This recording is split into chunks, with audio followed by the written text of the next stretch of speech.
avancé déjà, on a vu les différents points, ce que c'est que la prière. Ce que c'est que la prière. On a dit la prière, ce n'est pas parler à Dieu, mais c'est parler avec Dieu. La prière, c'est un dialogue. Tant que notre prière ne peut pas devenir un dialogue, on n'aura jamais une vie épanouie. Parce que la puissance n'est pas dans ce que nous disons, mais c'est dans ce que nous écoutons en retour. C'est dans ça qu'il y a toute la puissance. Sinon, tout le monde serait déjà exaucé il y a longtemps, non?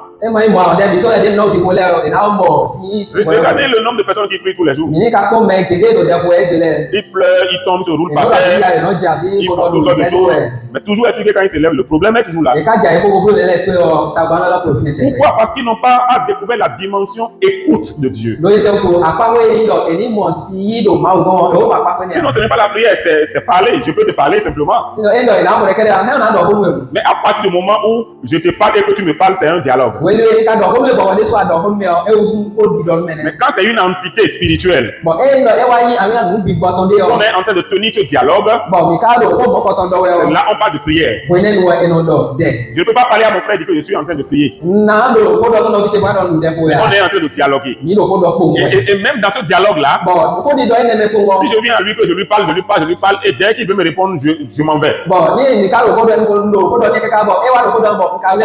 veut dire que quelque part, il y a quelque chose qui ne marche pas bien. Parce que j'ai parlé à la personne, et ça mérite qu'il y ait un retour. Et dès que je vais avoir le retour, je m'en vais. Et tout le temps, je ne fais que ça. À un moment donné, quelle sera la réaction de ce frère-là envers moi? Il va penser que il y a quelque chose qui ne va pas bien dans ma tête. Donc, lorsque nous faisons ce dialogue avec une entité spirituelle, nous faisons ce dialogue avec une entité spirituelle, pas forcément Dieu, une entité spirituelle. Ça devient prière. Est-ce que vous comprenez? Voilà. Donc, dans notre cas ici, nous parlons de Dieu. Nous parlons de Dieu. Nous ne parlons pas d'une autre entité à part Dieu. Nous ne prions pas une autre entité à part Dieu.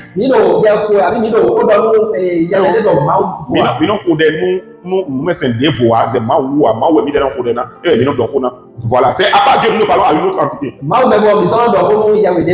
dit pour que notre prière devienne intéressante et puissante, ce n'est pas le nombre d'heures. Non, nous entendons beaucoup de personnes qui disent oh, il faut faire tel nombre d'heures, il faut faire tel nombre d'heures. J'ai rencontré et j'ai travaillé avec un frère depuis quelques temps, je le suis. Vous savez aussi, je dis que j'accompagne souvent les gens. Voilà, donc le frère a tellement de problèmes, pourtant il est un frère qui aime le Seigneur. Mais il ne sait pas pourquoi, malgré tout ce qu'il fait, le Seigneur ne pourra pas avoir pitié de lui et régler ses problèmes. J'ai dit, le Seigneur ne pourra jamais avoir pitié de toi, parce que le Seigneur n'a pas pitié des gens. Non, il a déjà eu pitié de nous, il a envoyé son fils Jésus. Il peut avoir compassion, la compassion est divine, mais la pitié n'est pas divine. J'ai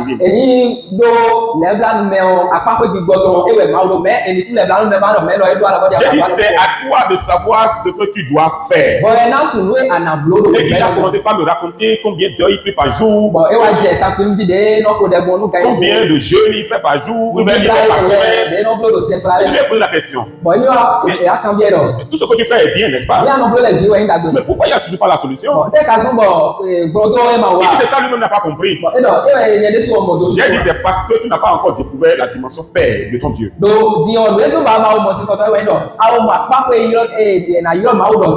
Et tu veux tout avoir par mérite. Non, avec Dieu, ce n'est pas un mérite.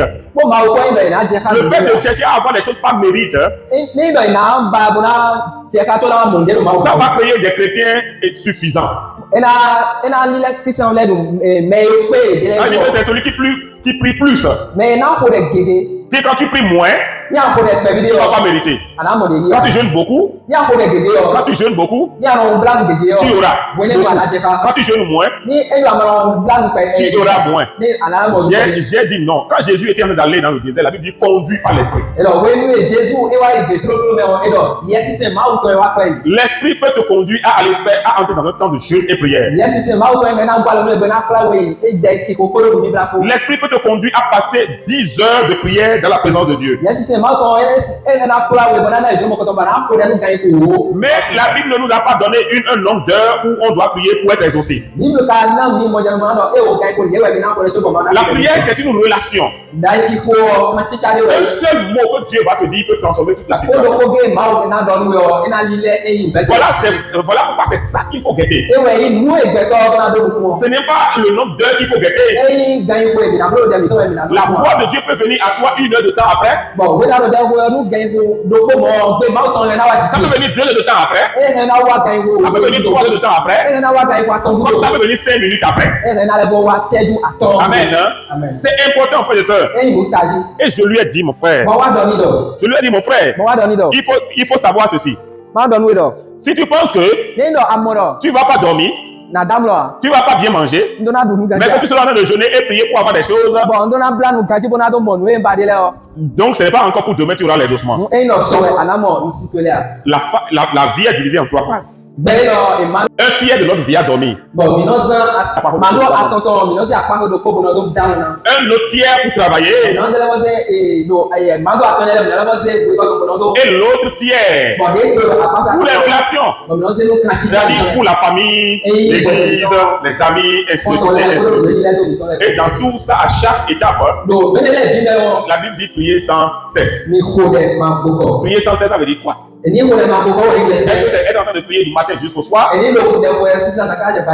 état de cœur.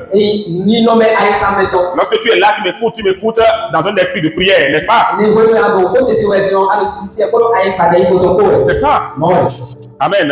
Amen. Donc nous avons parlé également de ces 2 dimensions-là, parler et écouter. Nous avons déjà parlé de ça. On a parlé de notre position en Christ. On a dit que la prière relationnelle, c'est la plus importante et la plus puissante de toutes les autres prières. Il y a la prière de combat spirituel, n'est-ce pas, ce que nous faisons les dimanches soirs.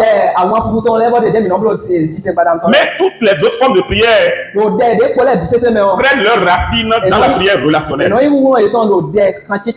n'y a pas une relation entre toi et Dieu, tu ne peux pas ordonner à quelque chose, la chose va arriver. La prière de combat spirituel ne parle pas à Dieu. La prière de combat spirituel parle aux situations. Ça parle à la maladie, ça parle à la pauvreté, ça parle au chômage. Ça ordonne Satan. Mais ce n'est pas à Dieu nous parlons. Mais pourquoi est-ce que nous avons le courage et l'autorité de parler aux autres choses? Parce que nous avons passé du temps devant Dieu. Et il nous a équipés.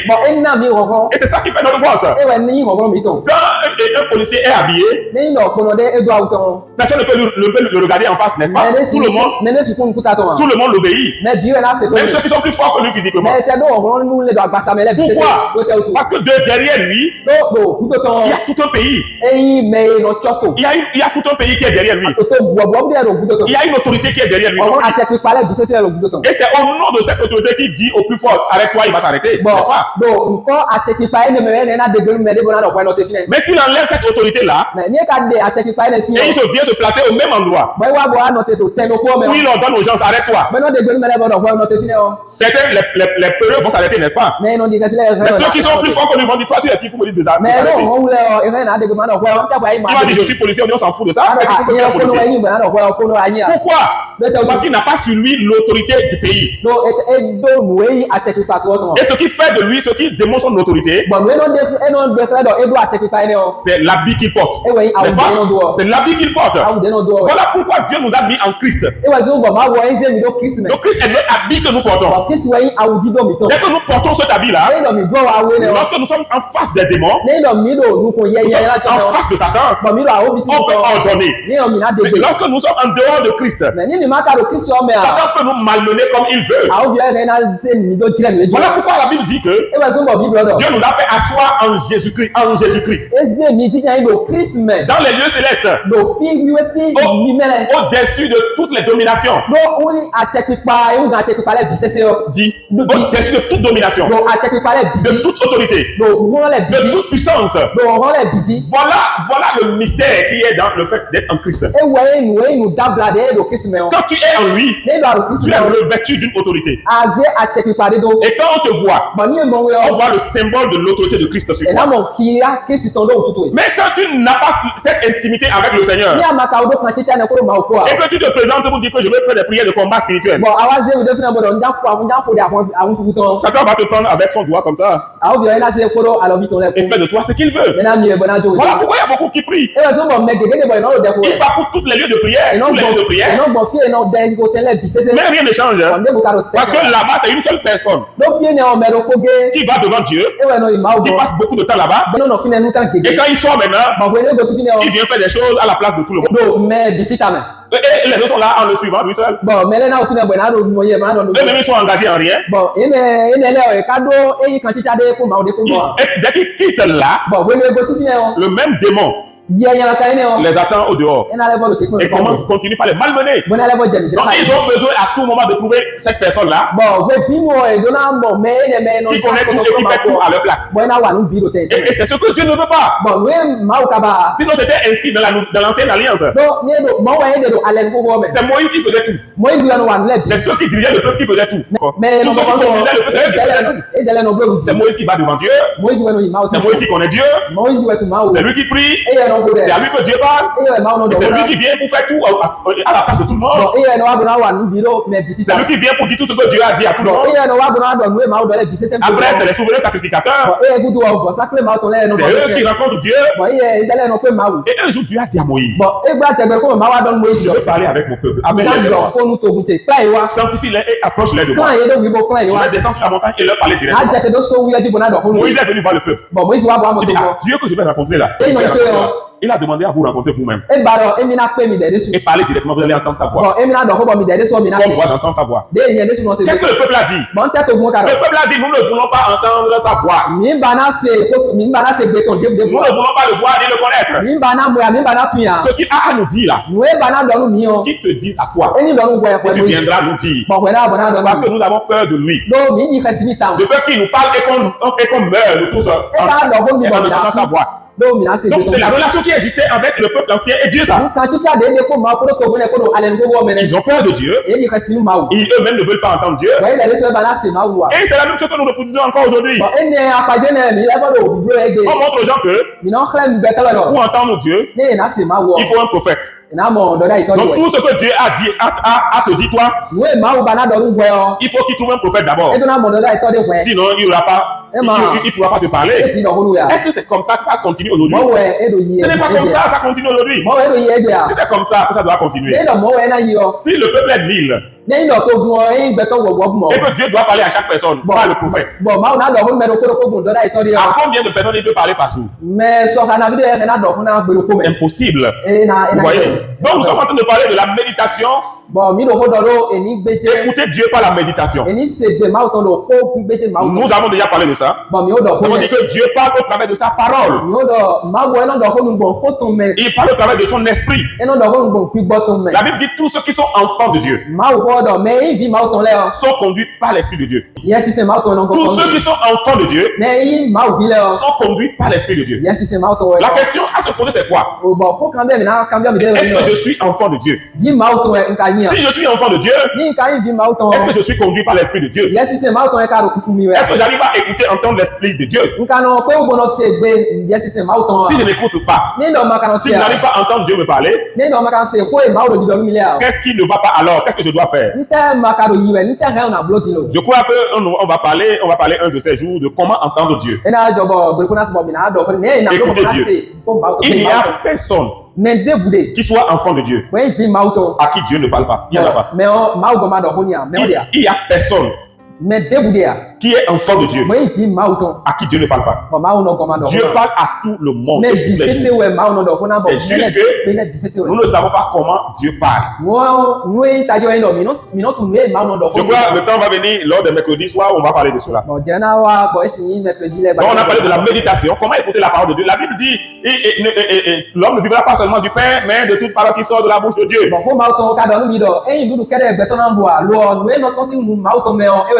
On dit que la méditation, c'est le fait de lire la parole, mais en étant dans un esprit de prière et d'écoute. Et réfléchir sur ce que j'ai entendu. Jusqu'à ce que cela devienne une réalité. Ce qui est écrit ici, noir sur blanc, que tu lis ici, là, ce sont des lettres, ça ne peut rien te faire. Mais il y a un esprit qui est derrière chaque lettre écrite ici. Et découvrir cette puissance cachée derrière ces lettres écrites là. Ce n'est pas simplement en lisant, en faisant une simple lecture. Non, c'est en passant du temps et à creuser, à sonder. Sonder les Écritures. Il y a une vie qui est derrière chaque écriture. Et c'est en sondant qu'on découvre cette vie-là. Jésus a dit à ses disciples, les paroles que je vous ai dites sont esprit et vie. Amen. Son esprit est vie. Donc il y a une vie derrière chaque parole. Et il y a un esprit derrière chaque parole. Quand nous apprenons à méditer, à réfléchir sur ce que j'ai lu, qu'est-ce que je peux comprendre de cela? Cet esprit, qu'est-ce qui est caché derrière ce verset? C'est un peu comme si on a préparé. On a mis dans un plat. On a fermé le plat. On a déposé sur la table. Tu as faim. Tu viens. Et tu refuses d'ouvrir le plat. Est-ce que tu as trouvé une solution à ta faim? La solution a été pourvue. C'est quand on a déposé la nourriture là, c'est la solution. Sauf que tu ne peux pas arrêter de regarder comme ça et être rassasié. Il faut ouvrir et manger. C'est ça la parole de Dieu. C'est un repas qui est mis dans un emballage qu'on appelle Bible. Quand tu n'ouvres pas cela, tu ne vas pas découvrir le repas qui est à l'intérieur. La Bible dit que sa parole est une nourriture. Donc, nous avons parlé de cela, que quand nous méditons la parole de Dieu, il y a quelque chose qui se produit. Lisons. 2 Corinthiens 3, 18. 2 Corinthiens 3, 18. Oui, papa. Nous tous qui, le visage découvert, dans un miroir la gloire du Seigneur. Ok, nous tous qui, le visage découvert, nous contemplons comme dans un miroir la gloire du Seigneur. Je vais expliquer là, vous allez continuer. Ça veut dire que il y a un miroir. Et la Bible dit que la gloire du Seigneur est en train de se manifester au travers de ce miroir-là. Et nous sommes en train de regarder. Pas simplement regarder, mais contempler. Contempler veut dire quoi? Regarder de manière fixe, avec intensité, c'est-à-dire se concentrer sur ce qui est là-bas. Et j'avais parlé le dimanche dernier en disant quoi? Nous tous, nous faisons la contemplation. Mais avec les problèmes. Quand on a un problème, on peut s'asseoir comme ça et regarder dans le vide. Et on est là, des fois on appelle ton nom, tu n'entends même pas. C'est quand on est venu te toucher, tu vas dire oui. Quand tu continues comme ça, pendant 2 semaines, 3 semaines, 1 mois, les maux de tête vont commencer. la tension va commencer. Les problèmes des yeux vont commencer. Donc si en contemplant ou bien en se concentrant sur un problème peut amener gros de telle tension jusqu'à même créer AVC si on ne fait pas attention. Ça veut dire que il y a une puissance qui est cachée dans ça. Ça nous arrive à nous tous, n'est-ce pas? Ça nous arrive à nous tous. Mais sauf que nous ne sommes pas souvent conscients. Donc c'est ce cheminement-là qu'on est en train de décrire là. Mais on a dit, nous contemplons comme dans un miroir la gloire du Seigneur. Donc l'objet de la contemplation est différent ici. Et ça, si vous comprenez. L'objet de la contemplation est différent. Ce sur quoi nous sommes concentrés là est différent. Sur quoi on est concentré ici dans ce texte-là? La gloire du Seigneur. Ce que j'ai dit dimanche passé, l'objet c'était quoi? Les problèmes et les soucis. Et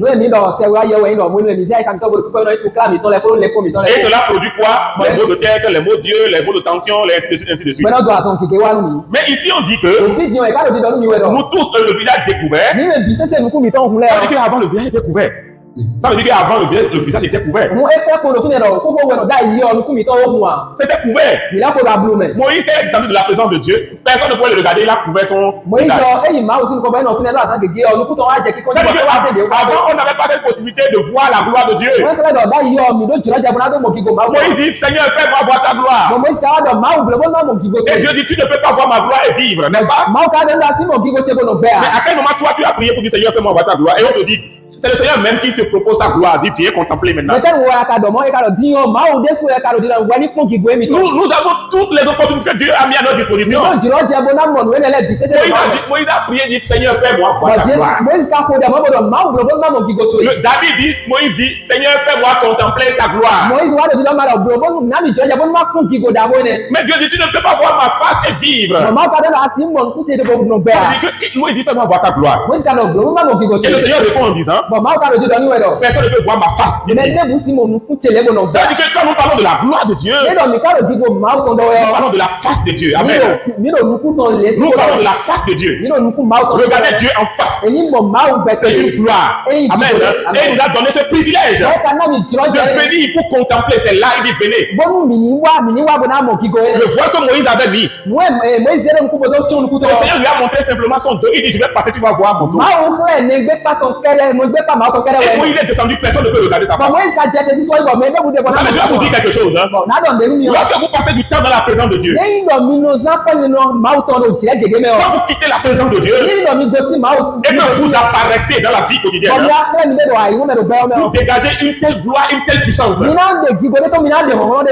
personne ou bien rien de ce qui n'est pas de Dieu ne peut regarder en face. Satan ne peut pas regarder en face. Les problèmes ne peuvent pas regarder en face. Pourquoi? Parce que vous dégagez quelque chose qui les repousse. Mais quand tu ne dégages pas une telle puissance qui est disponible dans la présence de Dieu, ta vie va attirer. Une viande qui est sur le feu, repousse les mouches. Mais une viande qui n'est pas sur le feu attire les mouches, n'est-ce pas?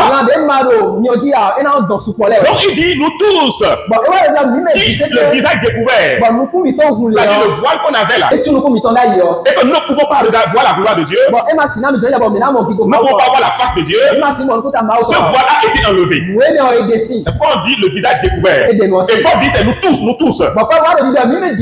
Il dit, nous contemplons comme dans un miroir la gloire du Seigneur.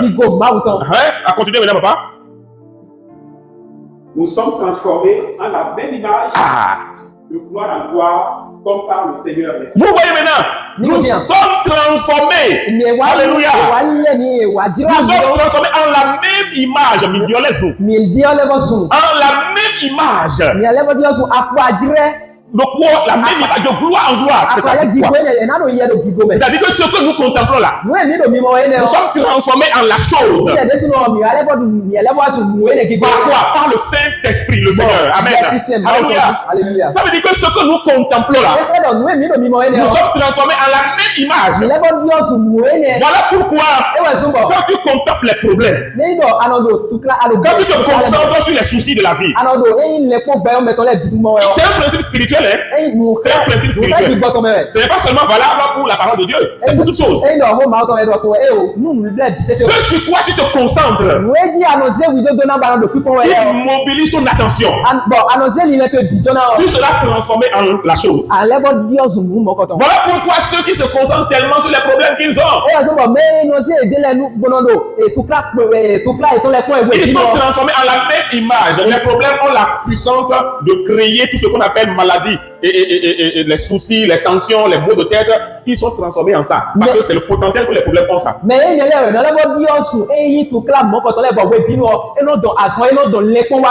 Les tensions, les maux de tête interminables, les maux, Dieu, tout ça, ABC, tout ça là, ont un seul dénominateur commun. C'est le problème de la vie. C'est le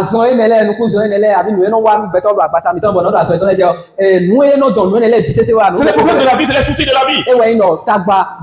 Mais si nous prenons la parole de Dieu, ou que nous prenons les promesses de Dieu, et que nous méditons cela, nous contemplons cela, on sera transformé en quoi? On sera transformé en la solution. La solution va se manifester. Voilà la puissance qu'il y a dans la méditation de la parole. Qu'est-ce qu'il faut donc faire? Changer l'objet de la méditation. J'ai des problèmes, oui. Je suis malade, oui. Mais est-ce qu'en méditant de la maladie, je serai guéri? Non. Mais est-ce qu'il y a une promesse de guérison? Oui. Car c'est lui qui a porté nos souffrances et qui a été frappé pour nos péchés. Et par ses maîtrisures, nous avons reçu la guérison de nos souffrances. Il y a une promesse de guérison. Il y a quelqu'un qui a payé le prix pour ça. Pourquoi je ne peux pas être en train de répéter ça en regardant, en méditant, jusqu'à entrer même dans l'atmosphère de cette promesse-là? Mais souvent, nous aimons que les gens qui aiment pleurer soient autour de nous, en train de pleurer avec nous. En disant, la Bible a dit pleurer avec ceux qui pleurent. Et qui sont en train de pleurer, en train de se lamenter. Est-ce que ça va guérir ou bien ça va empirer la situation? On se comporte comme les frères de Job, les amis de Job. Ils sont venus s'asseoir. Votre ami est malade. Si vous ne pouvez pas l'encourager, mais laissez-le. Ils sont venus. Ils ont visite. Ce qui est bien. Ils sont restés assis. Ils n'ont pas dit un seul mot pendant 7 jours. 7 jours. Si tu es malade dans un état comme ça, et que quelqu'un vient te voir, et il est tranquille, il te regarde pendant 7 jours. Quand tu regardes dans son visage, tu sais le message qui te passe. Est-ce que ça va aider Job à guérir ou bien ça va le détruire? Et après 7 jours, quand ils ont ouvert la bouche maintenant, c'est pour aggraver la situation maintenant. C'est pour finir avec lui en même temps, avec les paroles. Et c'est la même chose que nous faisons aujourd'hui. On n'a pas appris à encourager les gens, à montrer aux gens, ah non, tu peux pas, il faut voilà. Quel de vous peut augmenter un seul jour par ses soucis? Méditons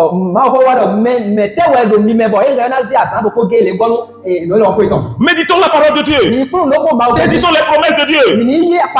Et lisons, méditons. Connaissons les promesses de Dieu. Quelles sont les promesses de Dieu sur les finances? Quelles sont les promesses de Dieu sur le travail? Quelles sont les promesses de Dieu sur la santé? Quelles sont les promesses de Dieu dans chaque domaine? Je suis déjà dans situation. Je ne peux. Je suis déjà dedans. Donc, quand on est dans une situation, on cherche quoi? La solution. Pourquoi ne pas me concentrer sur la solution? Et on me dit une solution qui existe. Je me focalise sur ça. Amen. Amen. Donc, et Dieu peut parler. C'est là que les images prennent vie. Alors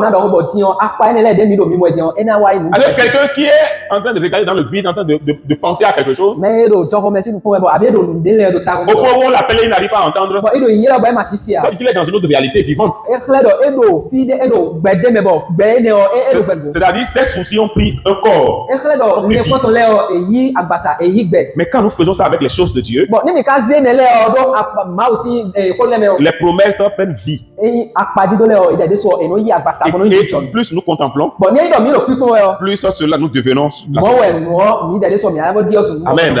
Et nous pouvons entendre la voix de Dieu. Habakkuk a dit le dimanche dernier, je me tiens sur la tour pour voir ce que l'Éternel me dirait. Lui dit que Dieu va parler. Quand on parle, on entend, non? Est-ce qu'on voit? Mais lui dit pour voir ce que Dieu va dire. Il dit que chaque parole que Dieu prononce a la capacité de prendre un corps, a la capacité de devenir une image. Amen. Amen. Donc Dieu parle de sa parole, il parle également à plusieurs autres manières. Lisons Job 33 verset 14. 33 verset 14.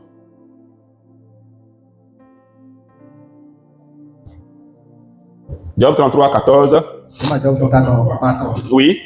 Dieu parle cependant, tantôt d'une manière, tantôt d'une autre. Oui. Et non, il parle son écart. Ça veut dire que le problème, ce n'est pas Dieu. On dit Dieu parle tantôt d'une manière, tantôt d'une autre. Mais l'on n'y prend point garde. Ça veut dire que le problème, c'est nous qui ne prenons pas garde à ce que Dieu nous dit. Sinon, Dieu a plusieurs manières de parler. Il parle. La suite. Tantôt d'une manière, tantôt d'une autre. Oui. Et l'on n'y prend point garde. Oui. Il parle pas des songes. Pas des songes. Pas des visions nocturnes. Oui. Et quand les hommes sont livrés à un profond sommeil. Oui. Quand ils sont endormis sur leur couche. Ça veut dire que, merci beaucoup. Ça veut dire que parmi les moyens que Dieu utilise pour parler, il y a aussi les songes et les rêves. Amen. Quand on est dans un profond sommeil, que Dieu peut nous parler. Peut-être que Dieu va nous donner le temps de parler des rêves et des songes. Et donner quelques explications de quelques rêves dont nous avons vu dans la Bible. Quelques manières où on peut interpréter certains rêves. Donc Dieu parle aussi par les rêves. Il parle par sa parole. Si Dieu ne fait pas attention, il vient nous parler par les rêves. Il parle aussi par d'autres moyens. Jean 10, 27. Mes brebis écoutent ma voix. Mes brebis écoutent ma voix. Je les connais et elles me suivent. Je les connais, elles me suivent. Merci. Elles ne vont pas suivre un étranger. Donc, si tu es une brebis du Seigneur et que tu n'écoutes pas sa voix, c'est-à-dire tu n'arrives pas à discerner sa voix, il y a un grand risque que tu te perdes. Tu peux perdre. Le moyen le plus efficace pour écouter Dieu, c'est d'être un habitué du lieu secret, c'est-à-dire sa présence dans son intimité. La voix du Seigneur résonne régulièrement dans ce lieu secret. Le temps que tu passes seul à seul avec Dieu, si tu veux apprendre à l'écouter, il faut aller régulièrement dans un lieu secret. Quand vous prenez un bébé qui ne parle même pas encore, qui ne marche pas encore à quatre pattes, si vous le déposez là et que vous mettez deux femmes au dehors et qui parlent, ce bébé va reconnaître la voix de sa maman. N'est-ce pas? Il va reconnaître la voix de sa maman parmi les deux femmes. Pourquoi? Parce qu'il est tout le temps avec sa maman. Le bébé a la capacité, même depuis le ventre, à être habitué à la voix de sa maman. À la voix de ses parents, même dans le ventre. Il peut comprendre pourquoi? Parce que tout le temps, il capte les sons, les signaux. Voilà pourquoi quand il entend la voix de sa maman, il peut reconnaître et identifier ça parmi plusieurs voix. Parce qu'il est habitué à ça. C'est pourquoi on n'entend pas Dieu C'est parce qu'on attend les dimanches pour venir l'écouter à l'église. Quelqu'un à qui tu es habitué, même dans le noir, quand tu entends sa voix, tu reconnais exactement que c'est lui. Même si tu l'entends dans le noir, tu sauras que c'est lui. Dans plusieurs voix, tu vas identifier que c'est lui ça. Pourquoi? Parce que tu es habitué à lui. Donc le secret le plus simple pour écouter et reconnaître la voix de Dieu, c'est d'être habitué à lui. Quel est ton temps personnel de prière? Quel est ton temps personnel de prière? Personnel de prière. Il y a beaucoup qui tu les vois prier que quand ils ont des problèmes. Mais tu peux pas dire chrétien comme ça. Qui prie parce que tu as des problèmes. Ça veut dire que si on a enlevé les problèmes de l'église, il ne restera plus personne. Personne ne va adorer Dieu. Mais Dieu ne cherche pas des gens comme ça. Dieu cherche des gens qui sont habitués à lui. Si tu es habitué à lui, il va te conduire même dans les détails de ta vie. Lisons 1 Samuel 3, verset 3. 1 Samuel 3, verset 3. La lampe de Dieu n'était pas encore éteinte. Oui. Et Samuel était couché dans le camp de l'Éternel. Ok. Merci. La lampe de Dieu n'était pas. Vous savez qu'en ce moment-là, c'est au moment où le sacrificateur Élie était devenu vieux. Ses enfants faisaient le désordre dans le temple. Et Samuel, le petit Samuel, que sa maman avait accouché de manière miraculeuse, est venu offrir Samuel à Dieu. Et il dormait dans le lieu où il y a la lampe de Dieu. La Bible dit la lampe de Dieu ne s'est pas encore éteinte. C'est-à-dire que Dieu ne se manifestait plus, Dieu ne parlait plus. Ça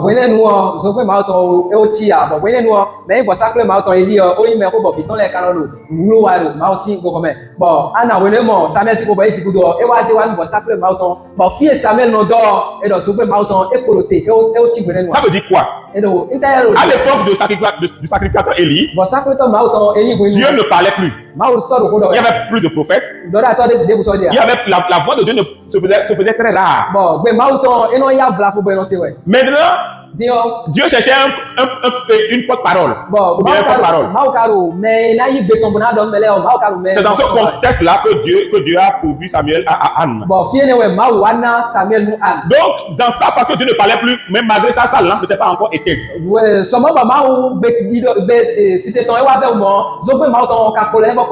le fait que la lampe de l'Éternel n'était pas encore éteinte veut dire que Dieu était toujours encore présent. Il n'a pas encore disparu complètement. Même s'il ne se manifeste plus. Il ne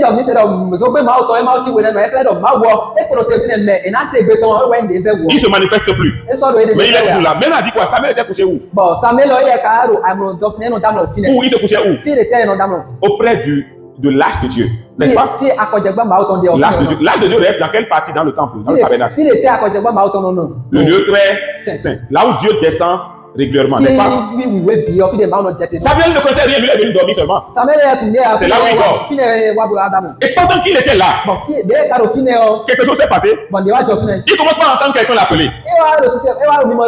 Il commence pas à entendre sa voix. Mais comme lui ne connaissait rien, c'était un adolescent. Il sort de là, il vient voir son tuteur Élie. Il dit, ah, vous m'avez appelé? Il dit, non, je ne t'ai pas appelé. Va te recoucher. Il est parti, il dort. Il attend encore la voix l'appeler. Il a dit, ah, vous m'avez appelé? Et il dit, non, je ne t'ai pas appelé. Mais comme lui-même, là, c'était une habitude des choses de Dieu. Il a dit, si tu entends encore la voix là, dis Seigneur, me voici, parle. Et il vient encore, il dort. Il entend encore sa voix. Et il dit, me voici Seigneur, parle, ton Seigneur t'écoute. Et là, Dieu lui a parlé. Dieu est partout. Mais il ne se manifeste pas partout. Dieu est partout, mais il ne parle pas partout. Pourquoi Samuel a entendu la voix de Dieu? On a dit que la lampe de Dieu n'était pas encore éteinte. Ça veut dire que Dieu était toujours là. Mais il cherche à qui parler. Il n'en avait plus. Mais puisqu'il y a quelqu'un qui est venu rester là où lui il reste. Là où lui il reste. Où il descend régulièrement. Dieu a parlé et la personne a entendu. Ça veut dire que tout ce que Dieu cherchait, c'est quelqu'un avec qui parler. Il a des choses à dire. Mais il n'a personne à qui parler. Il voit des gens qui viennent parler. Est-ce que Samuel a parlé quand il était là-bas? Il dormait, n'est-ce pas? Il peut arriver des fois où tu ailles pour prier. Aucun monde est venu dans ton esprit. Rien et rien. Mais tu restes là simplement. Dans le calme là. Et tu entends la voix de Dieu. Tu entends, il libère quelque chose dans ton cœur. Et ça vient souvent avec la joie et la paix. Et tu sautes comme si tu as reçu quelque chose. Mais avec tu as reçu quelque chose. Et cette voix que tu as entendue là peut te communiquer une joie qui va durer des semaines. Et même si tu n'as pas l'argent, quand tu as des situations, tu ne sais pas pourquoi malgré ton manque d'argent et des situations, tu as la joie et la paix. Il y a une grande bénédiction dans le fait d'écouter Dieu. Donc pourquoi Samuel a écouté Dieu? Parce qu'il est dans le lieu où Dieu se manifeste. Dieu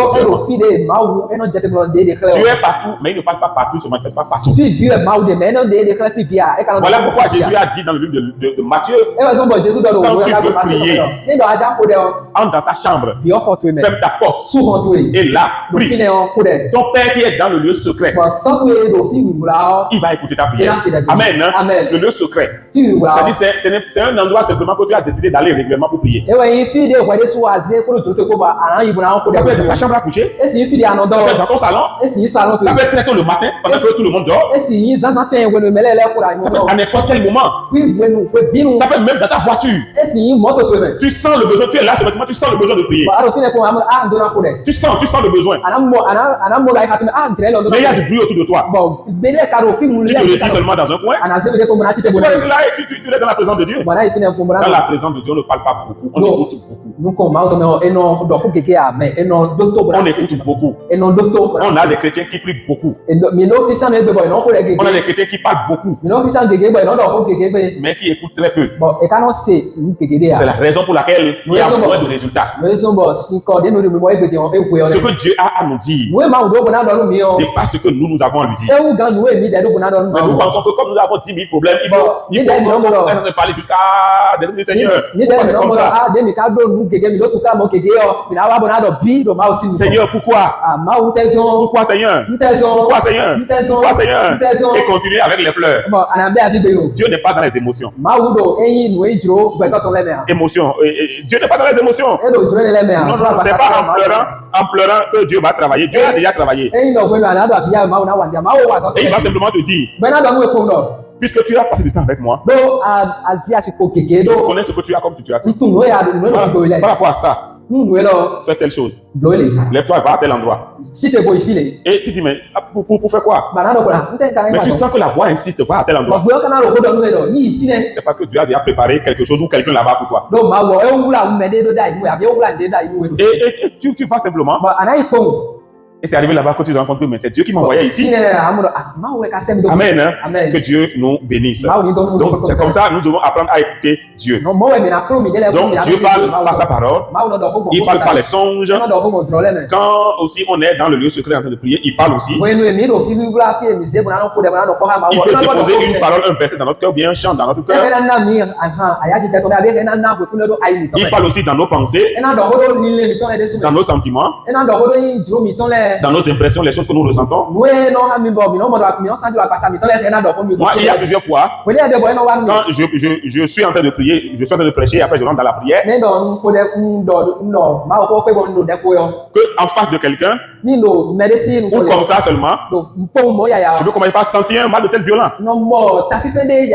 Quand je sens ça, je comprends que ce n'est pas de moi, il est question, c'est quelqu'un qui a ce mal-là dans le peuple que Dieu veut guérir. Je n'avais pas ça avant de venir. Et quand il dit, est-ce qu'il y a quelqu'un qui a les maux de tête ici, Dieu veut guérir la personne. Et la personne se lève, et je prie pour lui, et la personne est guérie en même temps. Et moi, mon mal de tête disparaît. Après, Dieu te fait sentir ce que les gens sentent pour leur donner la solution. Nous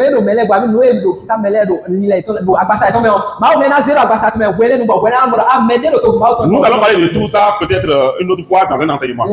Je vais vous expliquer comment Dieu parle. C'est pourquoi la Bible dit dans Romains 12, verset 1 à 2.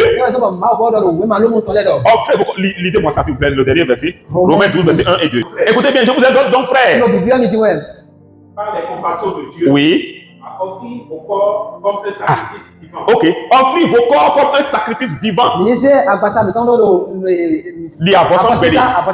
pourquoi on doit offrir nos corps à Dieu comme un sacrifice? Parce que ça, Dieu a besoin d'utiliser nos corps comme des instruments de travail. Il n'a pas dit votre âme et votre esprit, il dit vos corps. Pourquoi comme des sacrifices, comme un sacrifice vivant, oui. Agréable à Dieu. Oui. Ce qui sera de votre part un culte raisonnable. Ce qui sera de votre part un culte raisonnable. Ça veut dire que le fait que j'offre mon corps, ça veut dire Saint-Esprit, que mes bras, mes mains soient tes mains. N'est-ce pas? Qu'est-ce que vous faites quand la Bible dit vous imposez les mains aux malades, les mains seront guéries? Et tu imposes les mains à quelqu'un? Quand il y a un démon, le démon se manifeste. Mais pourtant tu n'as rien mis dans les mains. Ça veut dire que ta main est devenue la main de Dieu en ce moment présent. Quand Dieu utilise ta bouche pour encourager quelqu'un, pour donner une parole qui va régler le problème de quelqu'un à quelqu'un, ça veut dire que Dieu a utilisé ta bouche est devenue la bouche de Dieu pour résoudre un problème. Si Dieu veut aller sauver quelqu'un quelque part, et il a déjà dit offre-moi ton corps, tu l'entends dans ton cœur, va à tel endroit. C'est ça qu'il a fait à Philippe. Philippe s'est levé seulement, il a entendu la voix du va à tel endroit. Et il a offert ses pieds au Seigneur. Et il est allé, il a trouvé l'énuque éthiopien. Dieu utilise tout ce qu'il y a sur nous. Tout ce qu'il y a sur nous là, il utilise pour travailler. Donc tu es un outil de travail de Dieu. Amen. Dis avec moi, je suis un outil de travail de Dieu. Ton corps, tes mains, tes yeux, ta bouche, ton pied, tout ce qu'il y a sur toi est un outil de travail pour Dieu. Et Dieu utilise ça pour te parler à toi-même et pour parler à d'autres et pour régler des situations. Il le fera au nom de Jésus-Christ. À partir d'aujourd'hui, Dieu va utiliser ton corps. Il va utiliser tes mains pour guérir les malades. Il va utiliser ta bouche pour donner des paroles de connaissance. Il va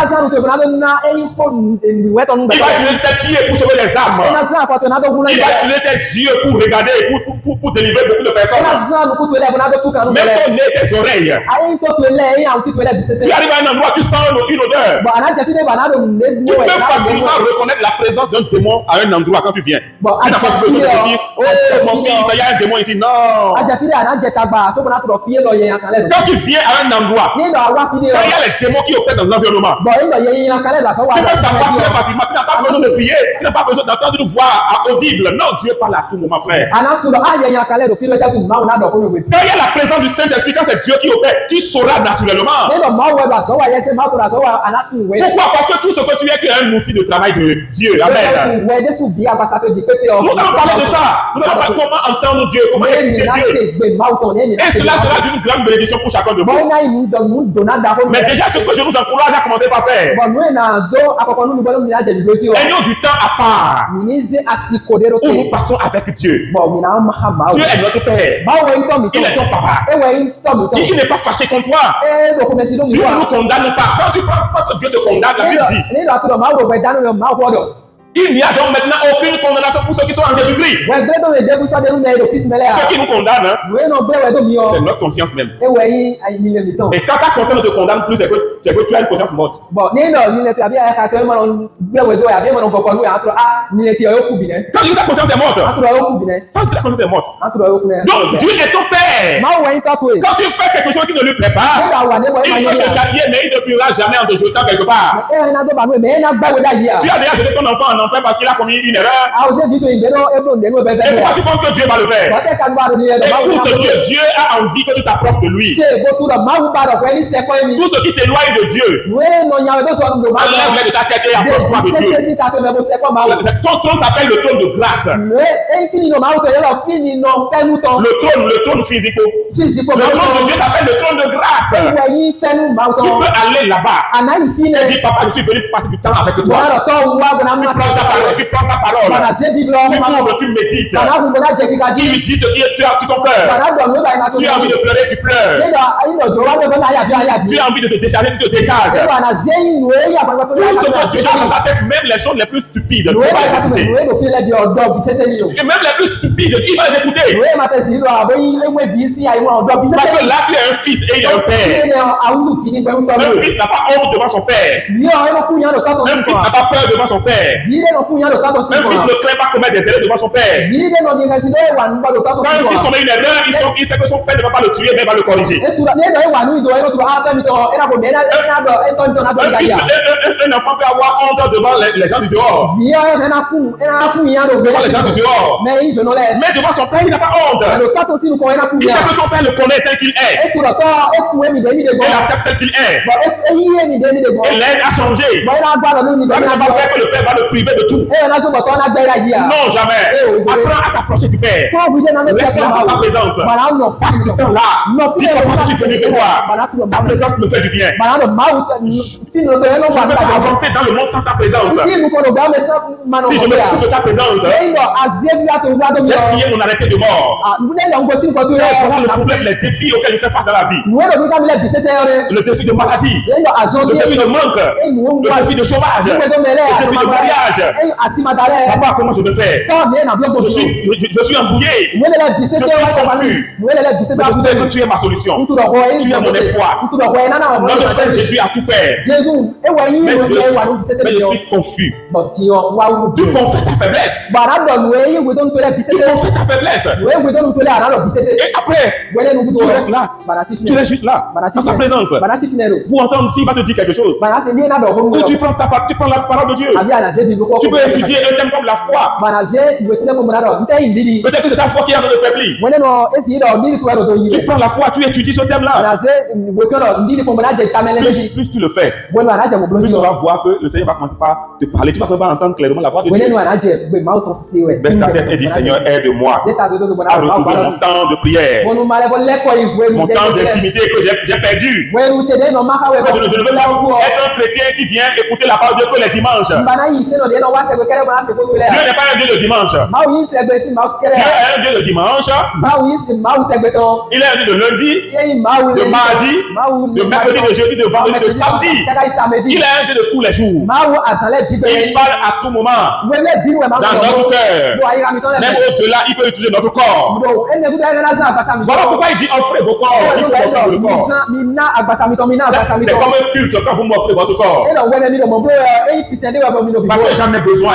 Je veux utiliser. Pourquoi? Pour vous-même. Parce que quand tu pries, ça ne change pas Dieu. Mais quand tu ne pries pas, ça ne change pas Dieu. Prier, la seule personne à qui ça fait du bien, c'est toi. La seule chose qui fait du bien dans tout ça, la seule chose qui fait du bien à Dieu dans tout ça, la seule chose qui fait du bien à Dieu dans tout ça, c'est le fait que tu viennes dans sa présence. Il aime te voir. Comme les parents aiment avoir leurs enfants autour d'eux. Au nom de Jésus, nous avons prié. Seigneur, je te bénis parce que tu es grand. Merci pour ce temps que nous avons passé. Dieu vous bénisse. Amen. Et bonne semaine à chacun de vous.